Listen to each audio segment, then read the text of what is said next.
Hi, it's Michael with you. It's time to recap more Cleveland Cavaliers basketball games from this past week. The notes are courtesy of the NBA app, the television broadcasts, and Twitter.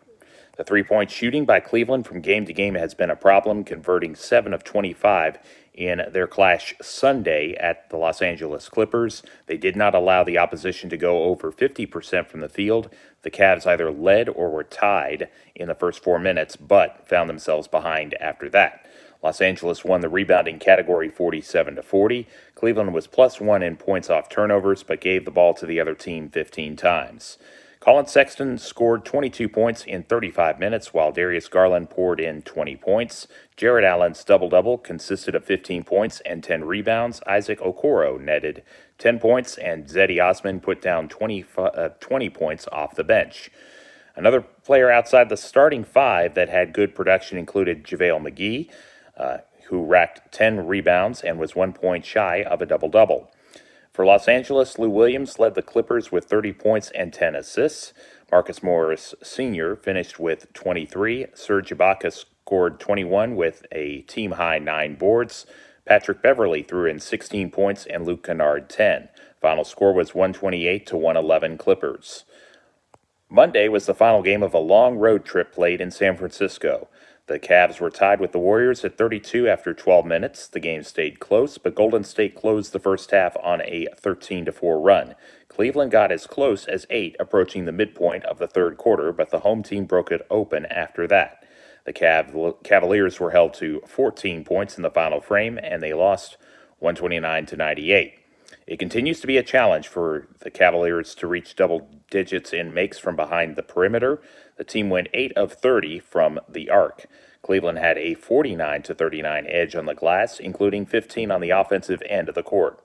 The Cavs had a slight edge in steals 10-9, but had 10 shots blocked on the evening.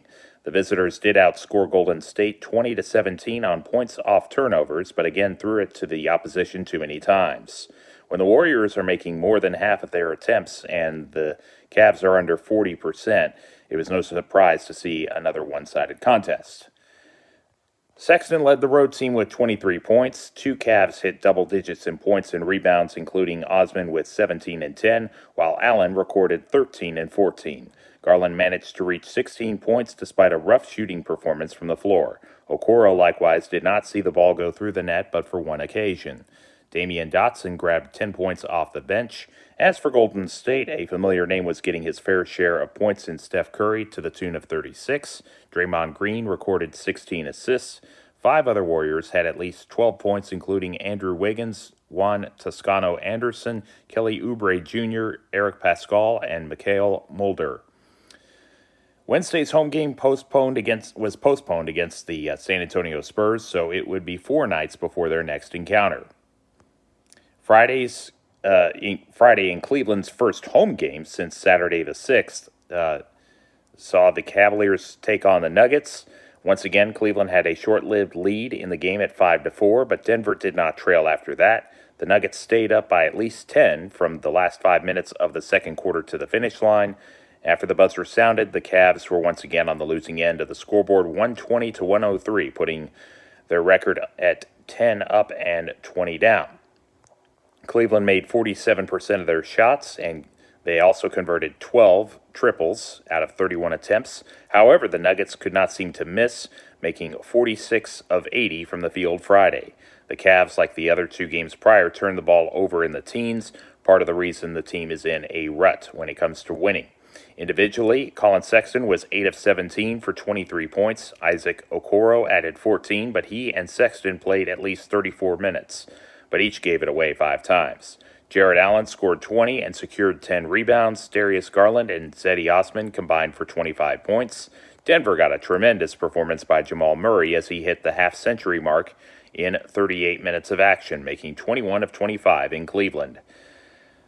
Michael Porter Jr. scored 22. Nikola Jokic 16 to go along with 12 boards and 10 assists. And Facundo Campazzo added 10 off the bench. The next opportunity to end a 9-game streak without a win will be tomorrow versus the Oklahoma City Thunder at just after 6 p.m. Central Time in Northeast Ohio. 2 nights later, Cleveland welcomes in the Atlanta Hawks in the same time slot. Wednesday is the tail end of a back-to-back with the Rockets visiting at 6:30. Then it is back on the road to Philadelphia, which puts a period on February. So, taking a look at the NBA standings, the top 6 in the East read Philadelphia, Brooklyn, Milwaukee, Boston, Indiana, and Toronto. In the play-in positioning spots, it goes New York, Charlotte, Chicago, and Miami. Outside the playoff zone are the Hawks, Magic, Wizards, Cavaliers, and Pistons. Over in the West, the lineup from top to bottom shakes out with the Jazz in the pole position. They are followed by the Lakers, Clippers, Trailblazers, Suns, and Spurs. The Nuggets, Warriors, Grizzlies, and Mavericks as of now would be playing play-in games. Hoping to get there are the Kings, Pelicans, Rockets, Thunder, and Timberwolves. So that does it for another week in the NBA regarding the Cleveland Cavaliers. Please type in North Texas Browns backers in the search on Facebook and follow this group for the latest posts.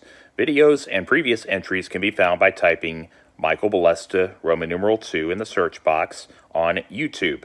I am on Twitter and Instagram at MJB as in boy, OLESTA 2 as in the number 2. http://www.mjbalesta2.wordpress.com has the text form of this blog. Hope everyone stays strong during this winter period. Thank you for watching, and may God bless you.